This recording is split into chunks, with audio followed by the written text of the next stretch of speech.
Let us use an analogy to understand electric flux better.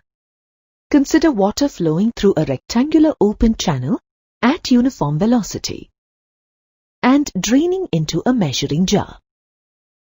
A valve, V1, is introduced to regulate the quantity of water flowing into the channel. The discharge, which is the quantity of water flowing per unit time, is given by the product of the velocity and area of cross-section of the opening of the regulating valve. To regulate the discharge, we increase the open area of the regulating valve, V1, assuming that the velocity of flow of water upstream remains constant. Let us install one more valve, V2, downstream to V1. V2 is pivoted to the bottom of the channel. Valve V2 can swing about a horizontal axis, which is perpendicular to the direction of flow of water. This completes the apparatus. Now for the experiment. Keep the area of the opening in both the valves the same. That is, the bottom line of the closing plate in the two valves should be at the same height. Measure discharge Q1 for 5 minutes by collecting the water in the measuring jar. Keep this measuring jar away from the downstream flow. Now, lower the closing plate of V1 without changing the position of the plate in V2. Measure discharge Q2 again for 5 minutes. Q2 will be less than Q1 as the area of opening in V1 has decreased due to the lowering of the plate. Then, swing V2 until the bottom line of the plate just touches the top surface of the water in the downstream. Remove valve V1. Measure discharge Q3 again for 5 minutes. You will find that Q3 is equal to Q2. Why is Q3 equal to Q2 when the area of opening of the two valves is different? This is because the area of opening of V2 is more than that of V1. V1 is kept perpendicular to the direction of flow of water, whereas V2 is kept at an angle to the direction of flow of water. The projected area of opening of V2 taken on a plane, which is perpendicular to the direction of flow of water, is equal to the area of opening of V1 that is kept perpendicular to the direction of flow of water.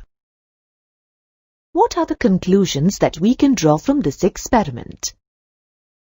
Q is equal to V into A, where V is the velocity of water flow and A is the area through which water flows. In this equation, A should be perpendicular to the direction of flow of water.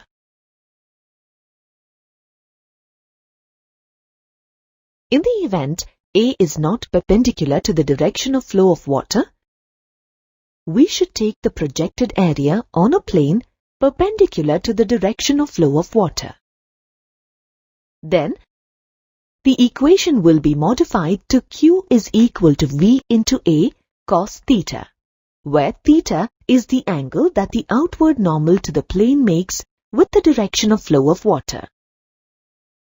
Here, V and A are vectors, and as Q represents the quantity of water, it is a scalar.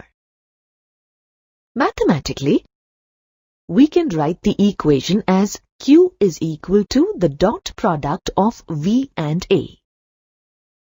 Electric flux, phi, is analogous to Q of water. Like Q, phi is also a scalar quantity. However, unlike in Q, where there is flow of water, nothing flows in electric flux. There are only imaginary electric lines of force that cut across the area. Uniform electric field E is analogous to the velocity of water v. Mathematically, we can write the equation as phi is equal to the dot product of E and A. We can now extend this equation to curved surfaces with electric field of different magnitudes and directions at different parts of a given surface.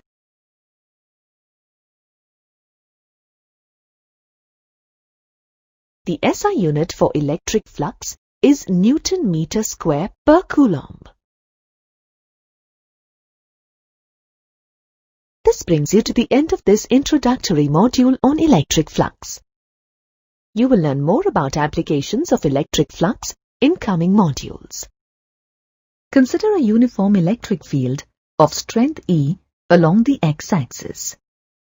Consider a rectangular surface of area A placed in the uniform electric field such that its axis makes an angle theta with the direction of the field. In other words, the area vector A, which is conventionally taken along the outward normal to the surface, makes an angle theta with the direction of the electric field. The electric flux passing normal to this area is then given as phi is equal to E dot A or phi is equal to EA cos theta. Now, consider a closed surface S placed in the uniform electric field of strength E.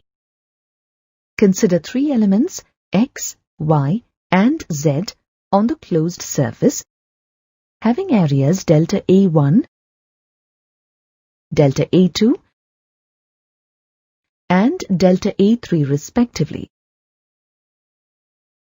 The electric flux through the element X is phi 1 equal to E dot dA1, and since the angle between the direction of the electric field strength E and dA1 is acute, the flux phi 1 through this surface is positive.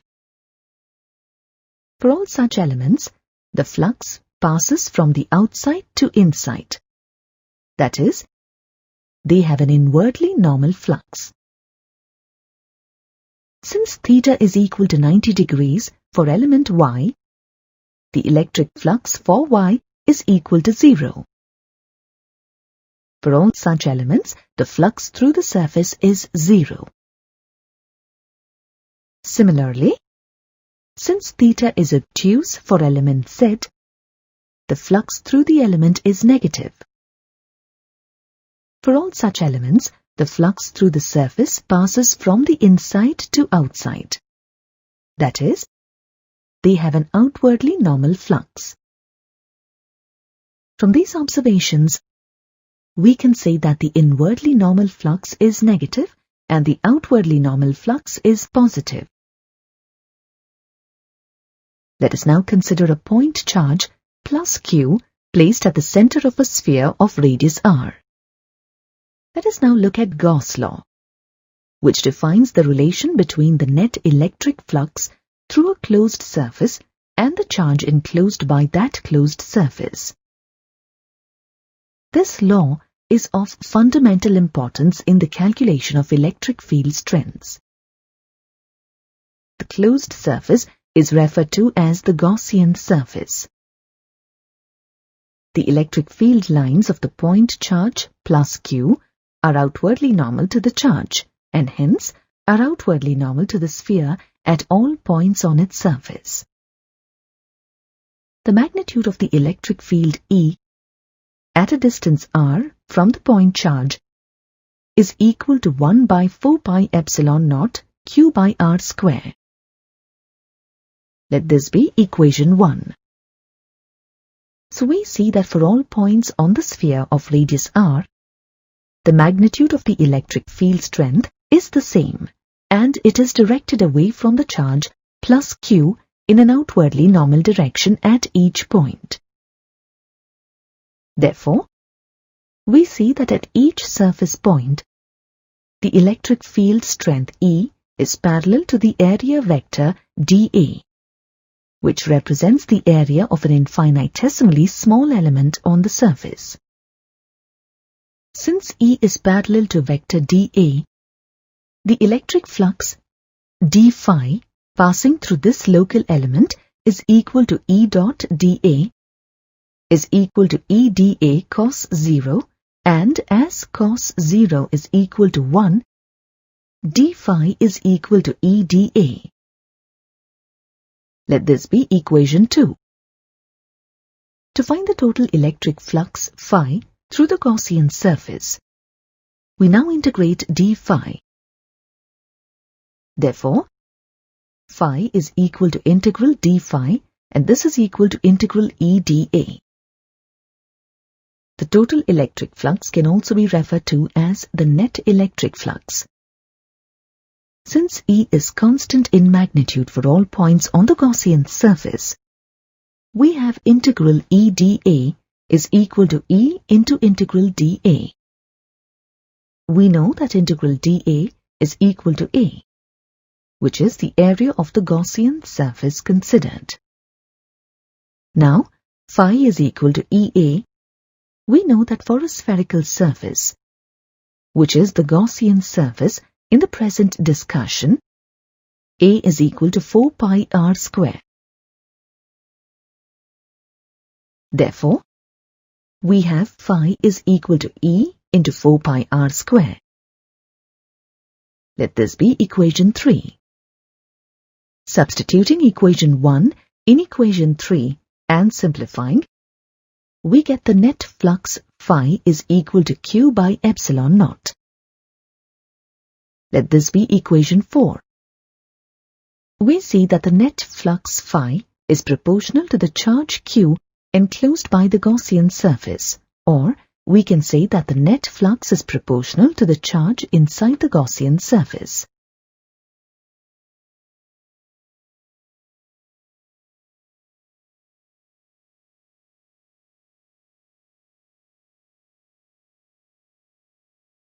Now consider two other closed surfaces, S2 and S3, around S1. We see that since S2 and S3 are closed surfaces, they can also be referred to as Gaussian surfaces. But it is important to note that the surfaces S2 and S3 are of arbitrary shape. We have seen that the net electric flux, phi, through S1 is equal to Q by epsilon naught. By definition, electric flux is the number of electric field lines passing normal to a given area. Here, we observe that the number of electric field lines that pass through S1 also pass through S2 and S3, normal to their surfaces. Hence, the net flux through S2 and S3 is equal to net flux through S1. That is, phi is equal to Q by epsilon naught. Here, we observe that the net electric flux phi through any closed surface is independent of the shape of the closed surface. Hence, we conclude that a Gaussian surface can be of any arbitrary shape. Thus, Gauss' law states that the electric flux through any closed surface is proportional to the enclosed electric charge. That is, phi is equal to Qin by epsilon naught, where Qin is the charge enclosed by the Gaussian surface. Let this be equation 5. Now consider a point charge Q placed outside a closed surface. Here, we see that the number of field lines entering the closed area is equal to the number of field lines leaving it. Therefore, the net electric flux through the closed surface is 0, and it is of importance to note that the Gaussian surface, which is the closed surface, was not enclosing the point charge. In other words, the net flux through a closed surface not enclosing any charge is 0. Let us consider a cube of side L placed in a uniform electric field of strength E, directed along the x-axis. As the cube is a closed area and the number of field lines entering the cube is equal to the number of field lines leaving it from any of its surfaces, the net flux through the cube is 0. Now let's prove the same. For any surface of the cube of area A, which is normal to the electric field of strength E, the electric flux phi passing through it is equal to EA. Now we see that the electric flux phi 1 through face 1 is equal to minus EA, since it has inward flux. And through face 2 it is phi 2, which is equal to plus EA, since the flux is outwardly normal to it. The flux through the faces 3, 4, 5 and 6, that is phi 3, phi 4, phi 5 and phi 6 respectively is equal to 0, since the area vector A is perpendicular to the direction of the electric field with respect to these faces. Therefore, the net electric flux through the cube is minus EA plus EA, which is again equal to 0.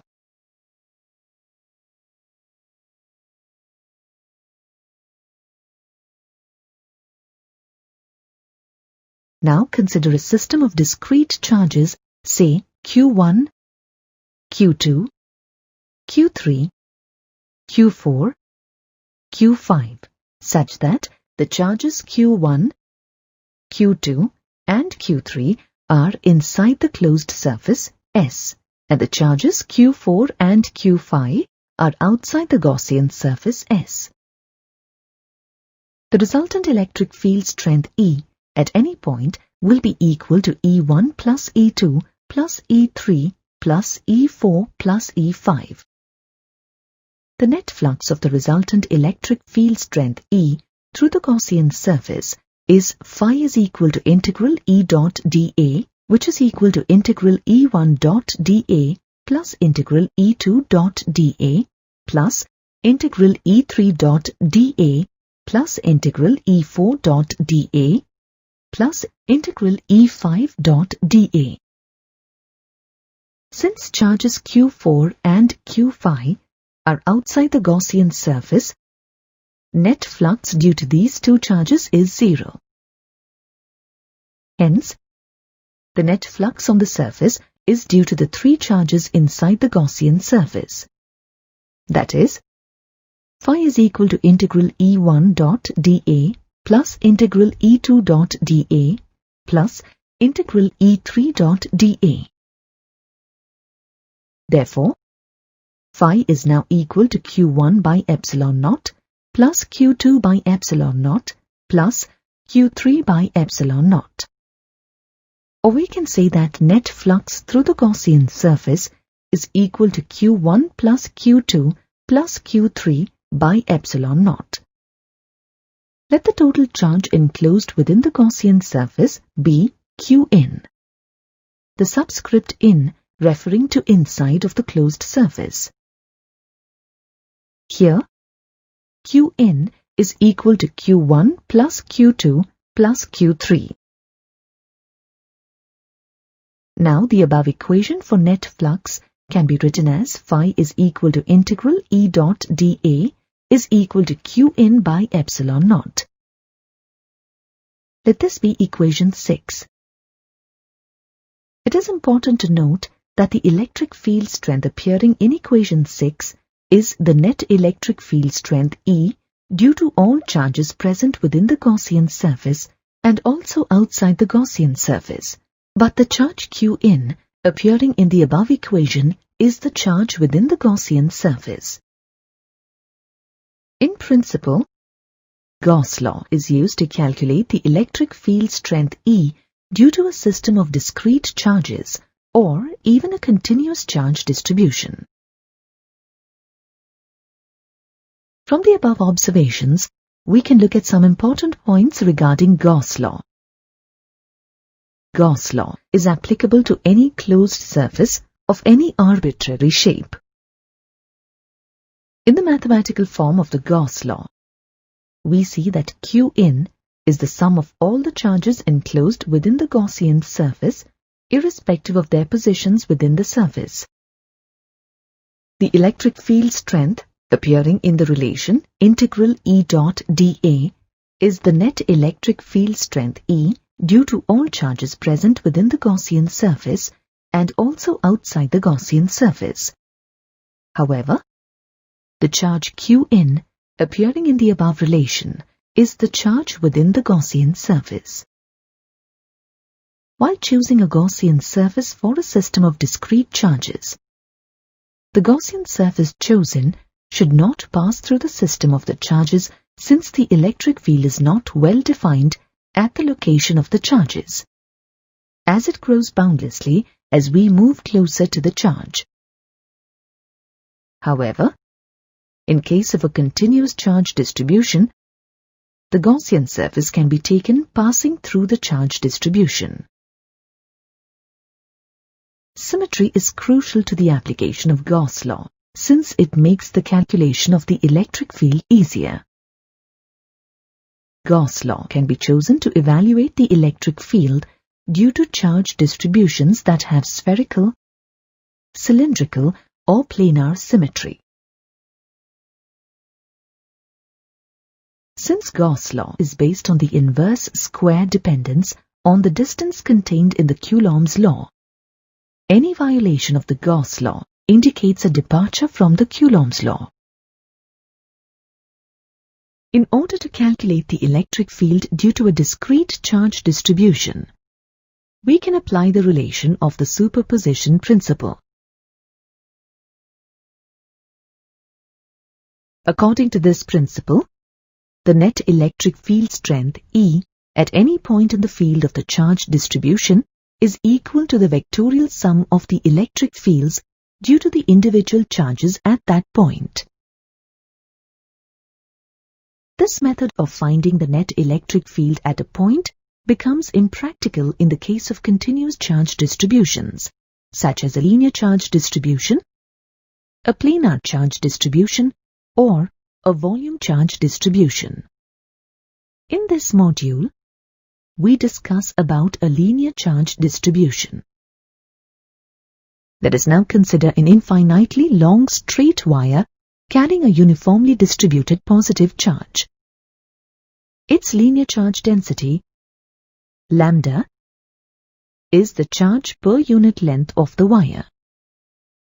That is, lambda is equal to Q by L, where Q is the total charge on the conductor distributed over length L of the wire. The wire considered has an axis of symmetry. Consider a point O on the wire. Consider a radial vector from O to a point P whose magnitude is r. This radial vector is normal to the length of the wire. If we rotate the radial vector about the point O, we get a circle. Several points on the circumference of the circle obtained are equidistant from O. Hence, the electric field due to the charge on the element of the wire at O is equal in magnitude at all the points on the circumference. The direction of the field at any point on the circle is always radially outward. The fact that the electric field strength at any point is directed radially outward can be understood by considering two small elements of the wire at equal distances from O on either sides of it, as shown. Let the element at the point above O be A, and the element at the point below O be B. Then, the field at P due to the element at A, EA, acts along AP. Similarly, the electric field at P due to the element at B EB acts along BP. As the two elements A and B are equidistant from O, they are also equidistant from P. Thus, the magnitudes of the electric field strengths due to A and B at P are equal. To get the net electric field strength at P due to A and B, we resolve these electric fields into horizontal and vertical components. EA is resolved along AC and AO, which are along the horizontal and vertical directions. Similarly, the components of EB are along BD and BO, which are also along the horizontal and vertical directions. As the magnitude of EA and EB are equal and elements A and B are symmetric about O, the magnitudes of the horizontal components of the electric fields are also equal. Similarly, the magnitudes of the vertical components of the electric fields are also equal. We observe that the directions of the vertical components of EA and EB are opposite. Hence, they cancel each other. The horizontal components are parallel to the radial vector along OP.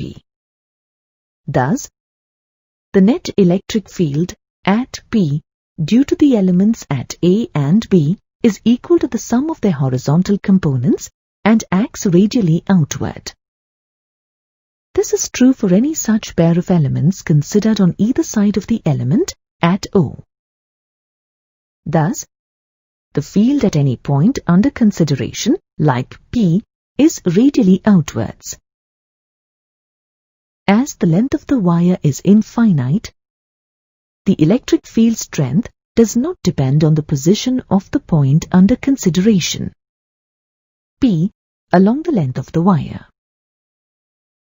Thus, the electric field due to the wire of infinite length is radial everywhere and in the plane normal to the length of the wire. It depends only on the magnitude of the radial vector r.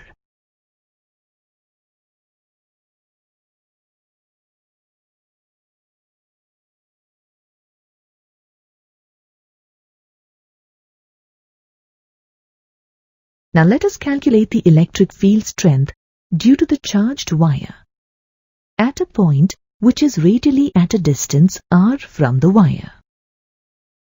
In order to calculate the electric field strength due to the wire, let us consider a Gaussian cylinder of radius r around the wire.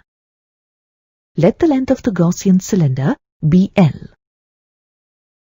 According to Gauss' law, net flux phi through a Gaussian surface is equal to Qin by epsilon naught, where Qin is the charge enclosed within the Gaussian surface.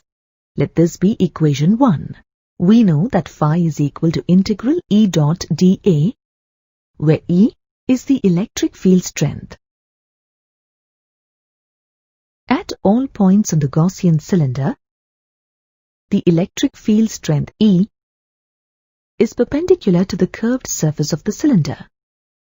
Since the electric field due to the charged wire points away from the positively charged wire as discussed earlier.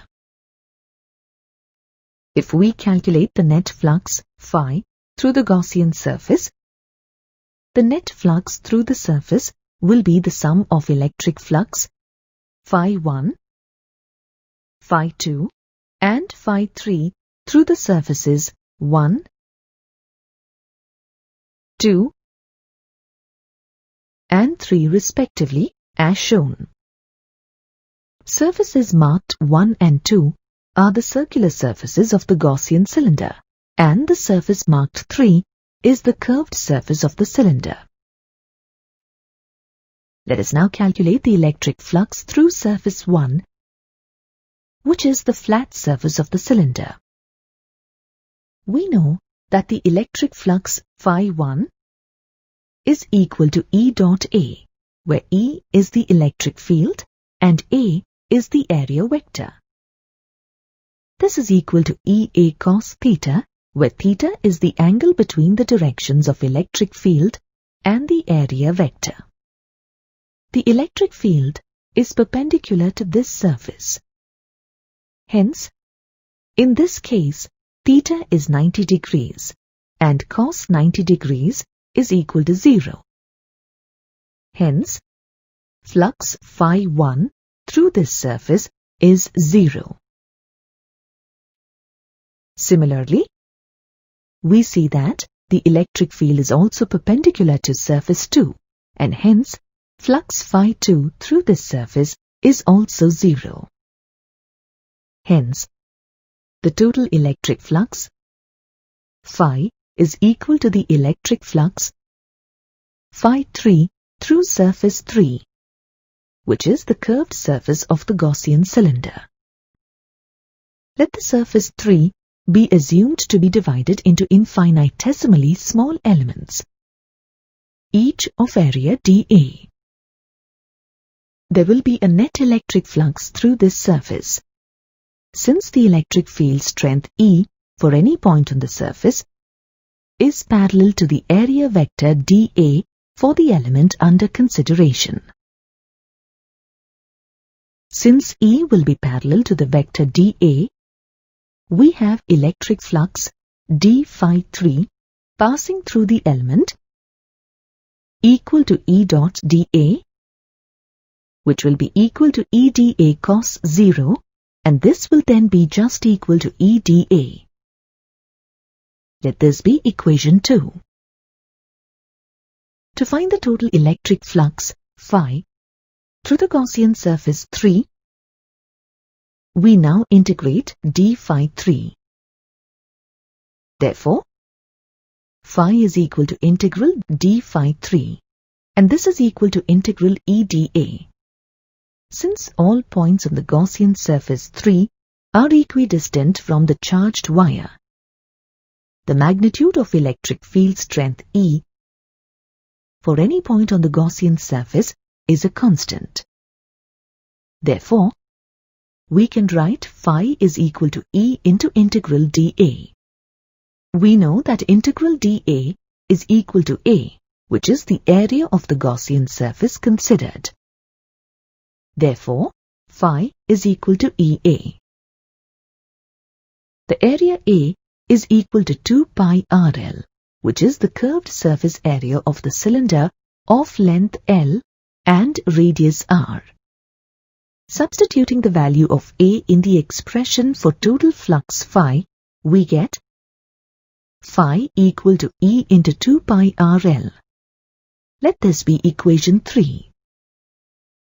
From equations 1 and 3, we see that E 2 pi RL will be equal to Q by epsilon naught. Let this be equation 4.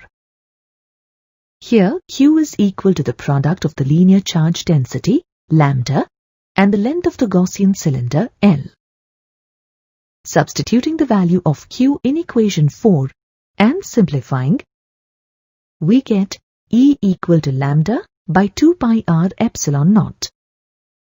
Let this be equation 5. Vectorially, E is expressed as lambda by 2 pi epsilon naught into n cap, where n cap is the radial unit vector in the plane normal to the wire. Vector n cap will point away from the wire if lambda is positive, and it will point towards the wire if lambda is negative. From expression 5, we see that the electric field strength E, due to an infinite long straight wire, is independent of the L value. Therefore, the field strength is constant in both magnitude and in direction, thus representing a uniform electric field. Let us consider a thin spherical shell S of radius r. Let the thin spherical shell be uniformly charged with a positive charge Q. The surface charge density, sigma, is the charge per unit area of the surface, and hence sigma is equal to Q by A, where Q is the charge on the spherical shell and A is the area of the sphere. This can be rearranged as Q is equal to sigma A or Q is equal to sigma into 4 pi r square, since the surface area A of the spherical shell is 4 pi r square. Let this be equation 1. The electric field due to the uniformly charged thin spherical shell has a spherical symmetry. That is, every point on the surface of the shell is at the same radial distance from the center of the shell. The electric field strength at any point is equal in magnitude and is directed radially outward. That is, along the radius vector joining the point to the center of the spherical shell. Now let us apply Gauss' law to derive an expression for the electric field strength at a point P1 outside the spherical shell and at a distance x from the shell. For this, let us imagine a sphere S1 of radius x around the charged thin spherical shell. Here, x is greater than r. This imaginary sphere S1 of radius x is a closed surface and it has area A1 equal to 4 pi x square. The imaginary sphere is the Gaussian surface. The electric flux d phi passing through a very small element of area dA1 of the Gaussian spherical surface S1 is equal to E dot dA1, which is equal to EdA cos theta, where theta is the angle between the directions of the electric field E and the area vector dA.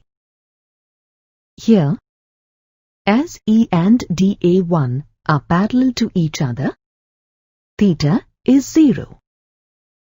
Cos 0 is equal to 1. Therefore, d phi is equal to E dA1. The total electric flux phi is now equal to integral d phi, which is equal to integral E dA1. Since E is constant in magnitude for every point on the Gaussian surface S1, phi is equal to E into integral dA1.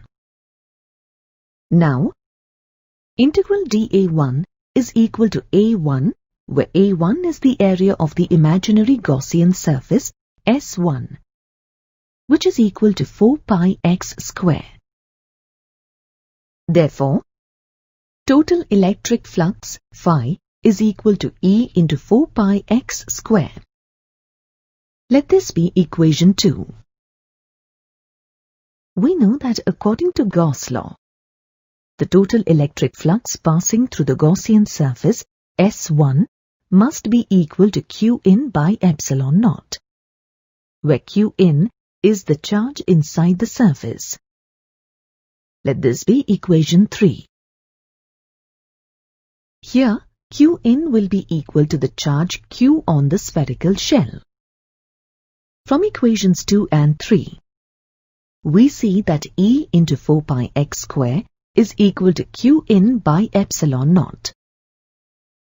Substituting Q for Qin and simplifying this expression, we get the magnitude of the electric field E is equal to 1 by 4 pi epsilon naught Q by x square. Let this be equation 4. Equation 4 gives the electric field strength due to the uniformly charged thin spherical shell at the point P1, which is at a distance x from the spherical shell. By substituting equation 1 in equation 4, we can express the electric field strength E in terms of the surface charge density, sigma, as shown in equation 5. The electric field strength E can be expressed in vector form as E is equal to 1 by 4 pi epsilon naught q by x square into x cap, where x cap is the unit vector along the radius vector and directed away from the charged spherical shell. If the charge q is greater than 0, the electric field is directed outward from the center of the shell, which implies it is positive. On the other hand, if the charge is less than 0, the electric field is directed inwards, which implies that it is negative. Thus, for any point P1, which is considered outside the uniformly charged shell, the electric field due to the shell is as if the entire charge on the shell is concentrated at its center. Now, consider another point P2 inside the charged spherical shell, which is at a distance b from the center of the shell. To calculate the electric field strength at P2, draw a Gaussian surface S2 of radius b. Since the Gaussian surface S2 does not enclose any charge, Q in is equal to 0 for the given surface. Hence, net flux phi through this surface is 0. According to Gauss law, the integral E dot dA is equal to Q in by epsilon naught. Given that the Gaussian surface S2 has a surface area of 4 pi b square, and since Q in is 0 for S2, the electric field strength for any point within the Gaussian surface is 0.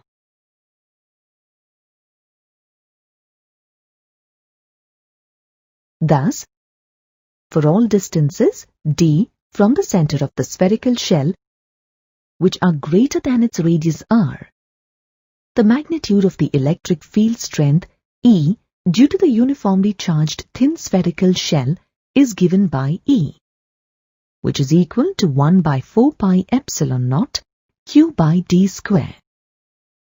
For all distances d from the center of the spherical shell, which are less than its radius r, the magnitude of the electric field strength E due to the uniformly charged thin spherical shell is 0. An electric dipole comprises of a positive charge and a negative charge separated by a finite distance.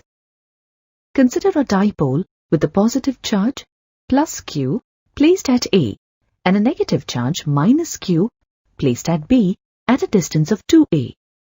This distance between the charges is referred as the length of the dipole. For an electric dipole, the midpoint O of the line joining the dipole is called the center of the dipole, and the straight line passing through the charges and also through the center is called the axis of the dipole.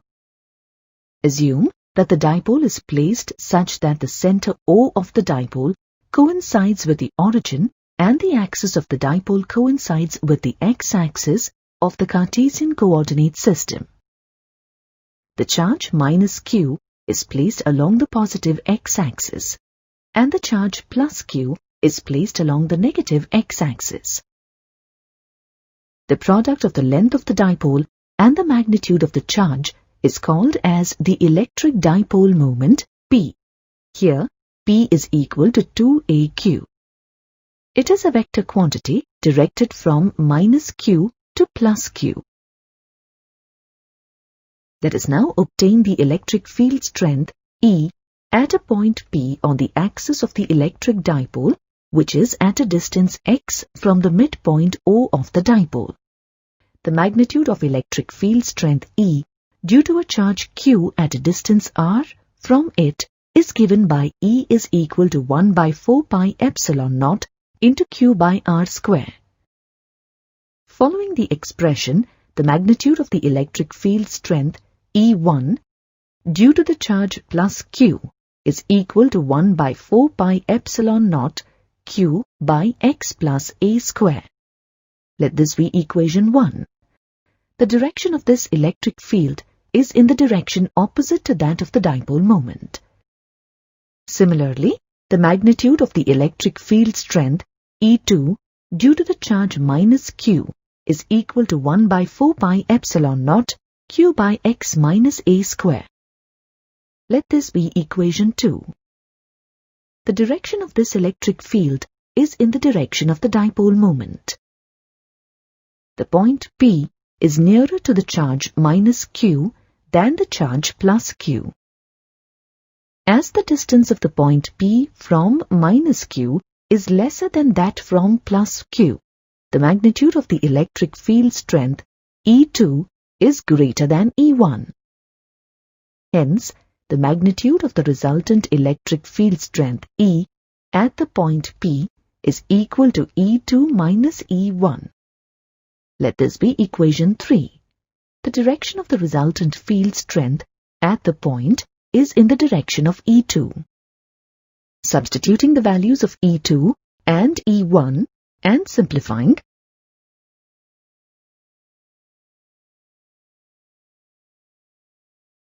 we get the expression for the electric field strength E is equal to 1 by 4 pi epsilon naught or AQX by x square minus a square whole square. Let this be equation 4. Simplifying equation 4, we get E is equal to 1 by 4 pi epsilon naught 2x into 2aq by x square minus a square whole square.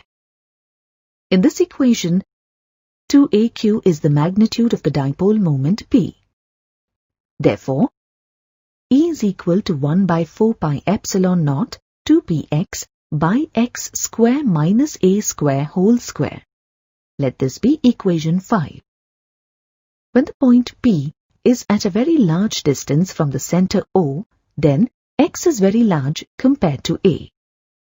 Then, writing the expression 5 as in equation 6, and neglecting the term a square by x square for x which is very large as compared to A, in equation 6 and on further simplification, we get E is equal to 1 by 4 pi epsilon naught 2px by x power 4. Let this be equation 7. This can be further simplified as E is equal to 1 by 4 pi epsilon naught 2p by x cube. Let this be equation 8. In vector notation, equation 8 can be expressed as E is equal to 1 by 4 pi epsilon naught 2p by x cube into p cap, where p cap is the unit vector along the dipole axis in the direction of minus q2 plus q. Let this be equation 9.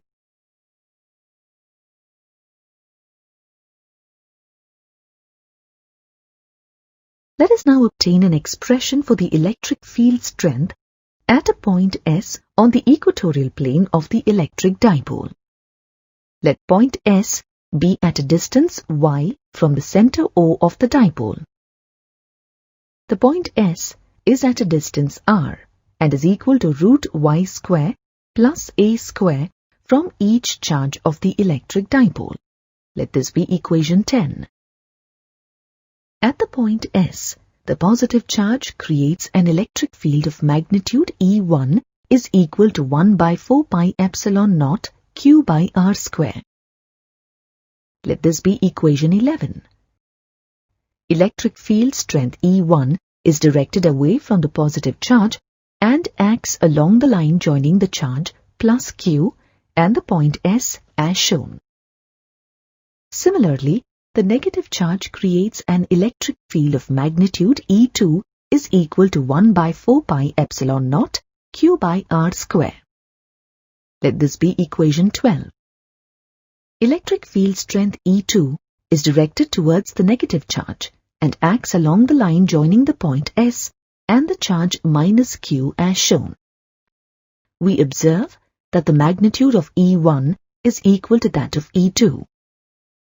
The point S lies on the perpendicular bisector of the line joining the charges plus q and minus q. Hence, by geometry of the triangle SAB, the angle SAO is equal to the angle SBO. Let this angle be theta. Now the angle E1SE2 is the exterior angle of the triangle SAB, and hence this angle is equal to 2 theta. The resultant of E1 and E2 is obtained by using the parallelogram rule for vector addition.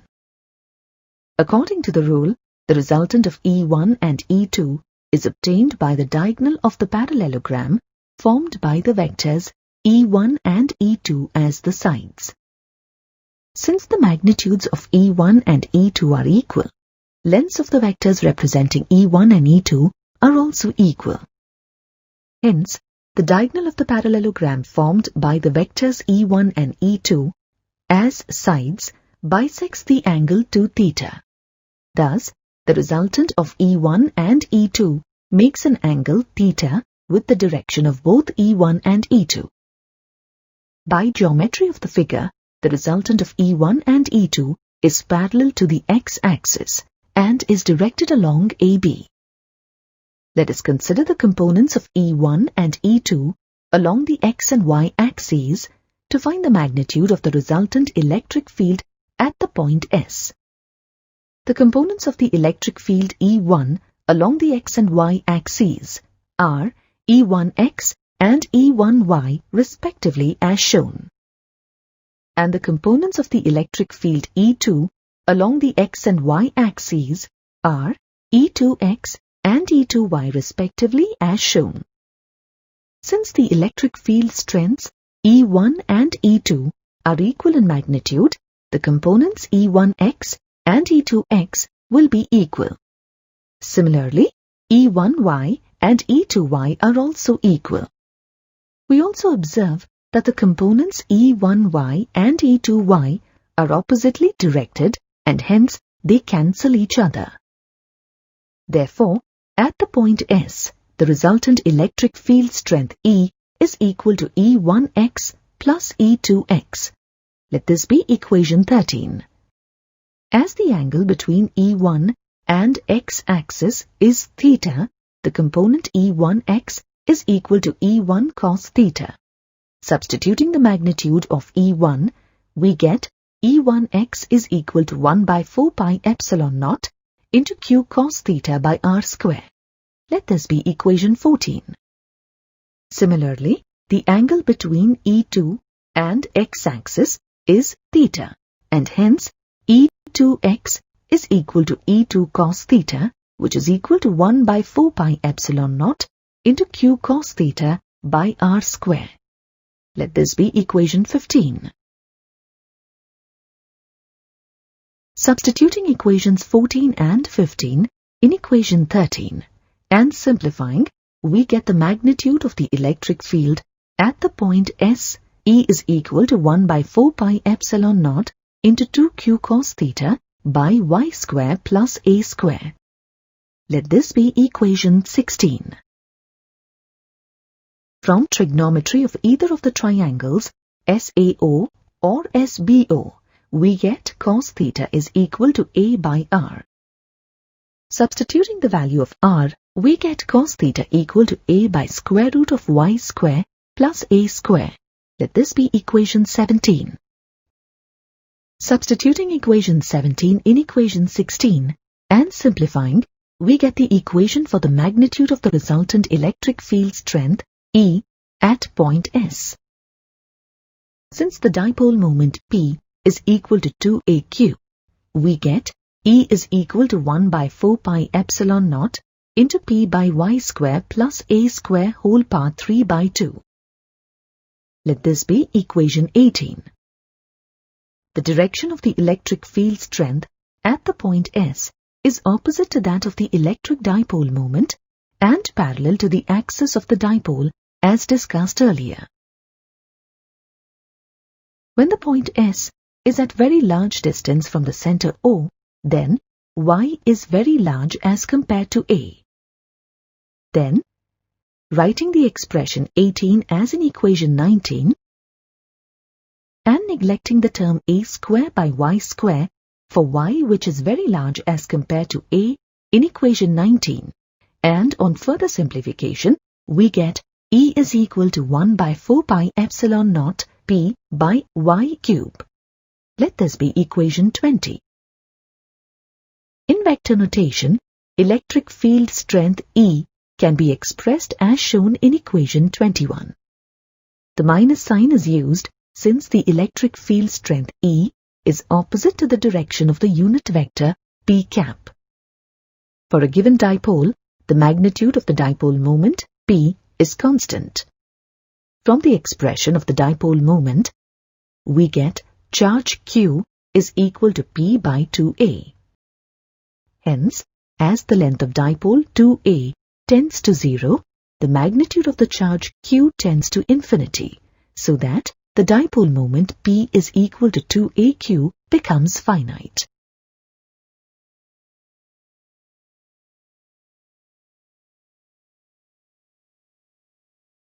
Let us now look at the physical significance of a dipole.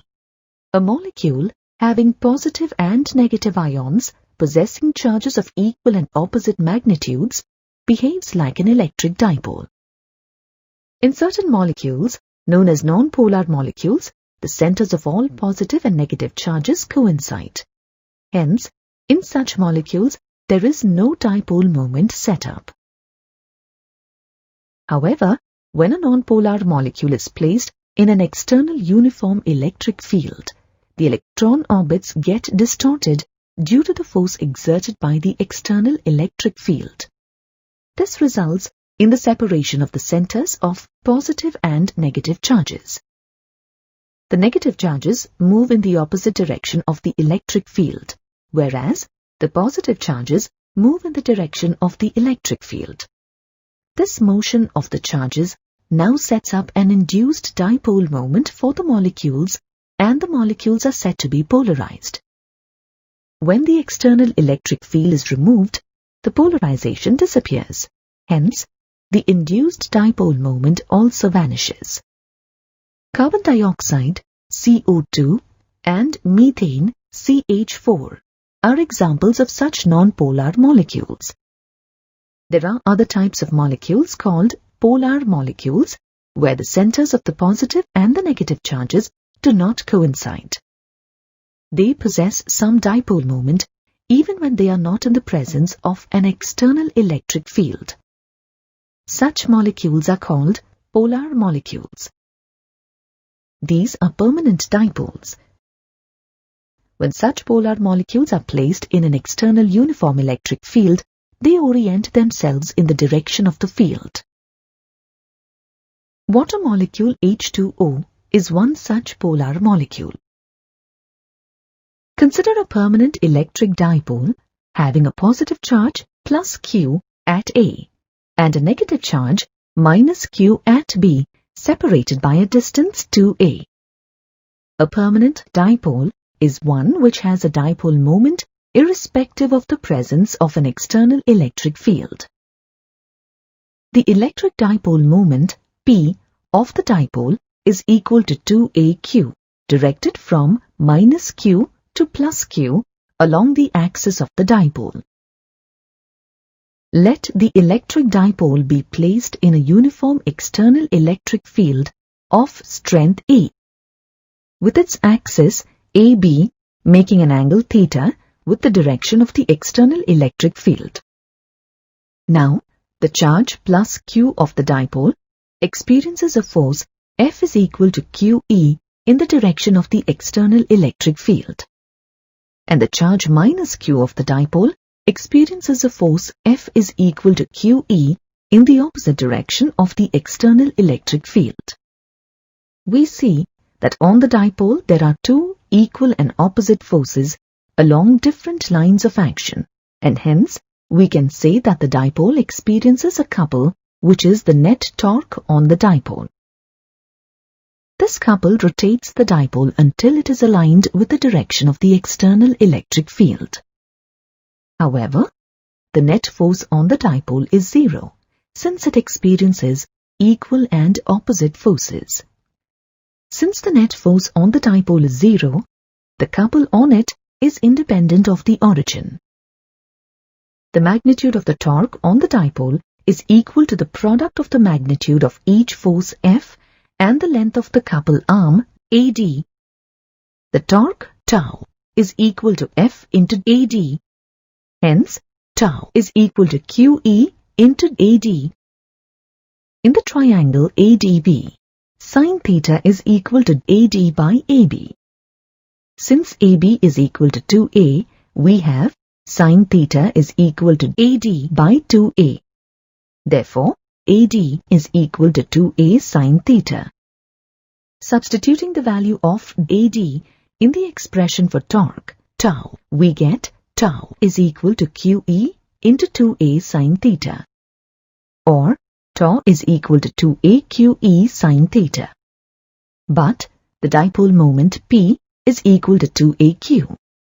Therefore, we have torque tau is equal to PE sin theta.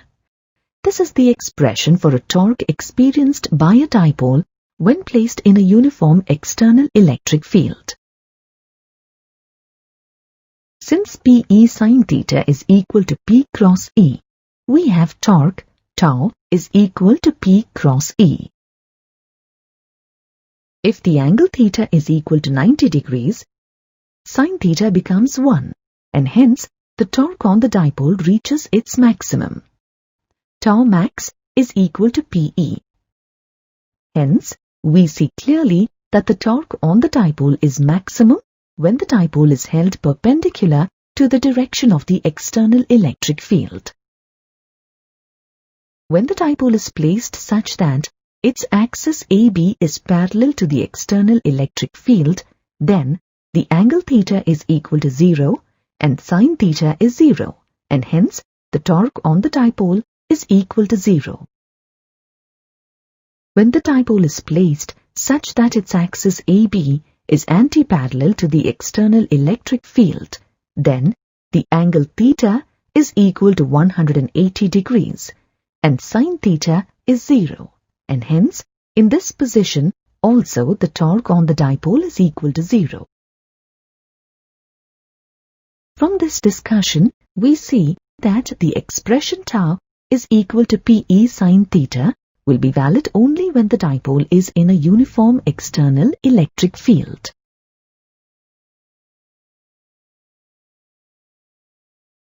But when it is placed in a non-uniform external electric field, then the charges plus Q and minus Q of the dipole do not experience equal and opposite forces.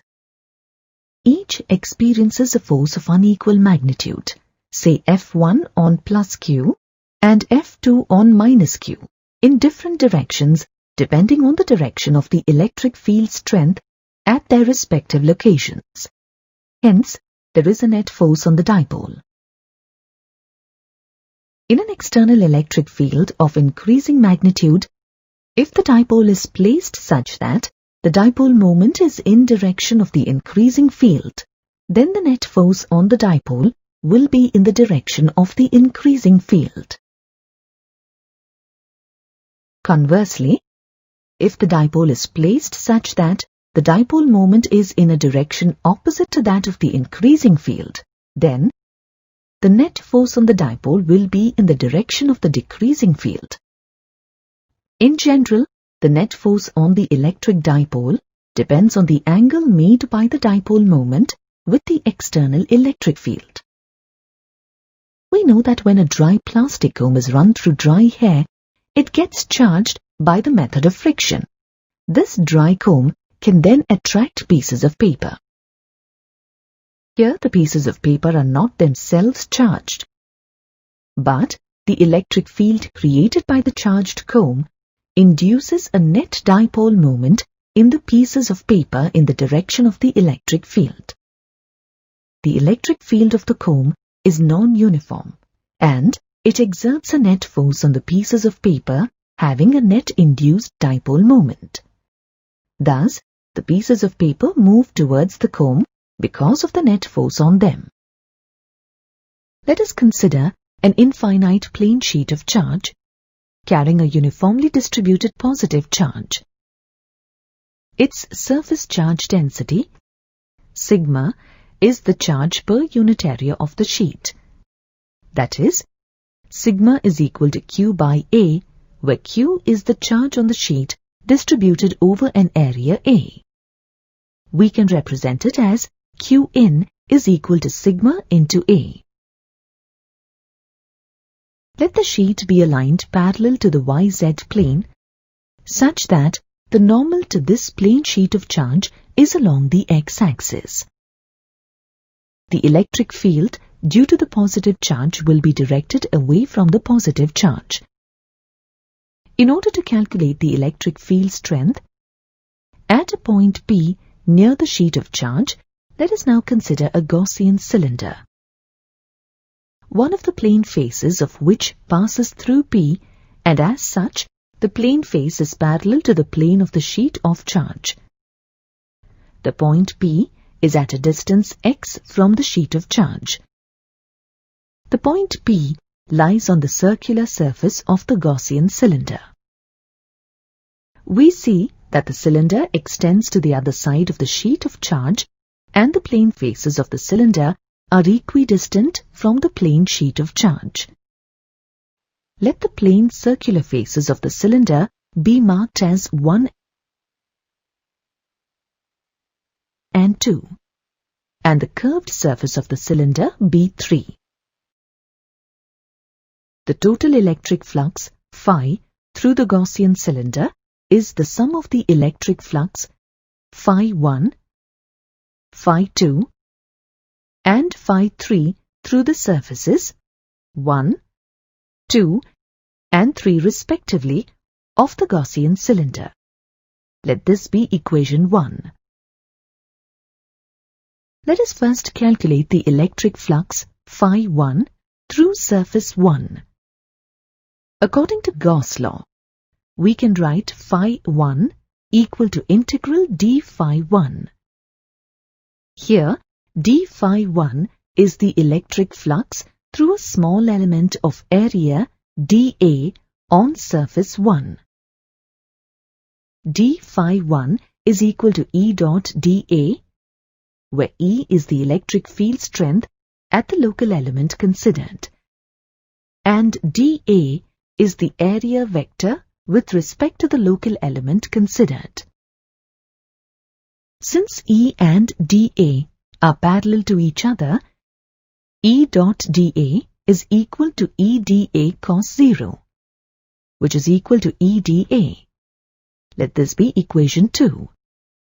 It is important to note that E is constant in magnitude for all points on S1. Now, phi 1 is equal to integral E dA. Since E is a constant, it is taken out of the integral. Then, phi 1 is equal to E into integral dA. Integral dA is equal to A, where A is the area of S1. Therefore, we get phi 1 is equal to EA. Since surface 2 is equivalent in all aspects to surface 1, the electric flux through surface 2, phi 2, is also equal to EA. Now consider surface 3, which is the curved surface of the Gaussian cylinder. At every point on the Gaussian cylinder, the electric field strength E and the outward normal to the surface, which represents the area vector, are perpendicular to each other.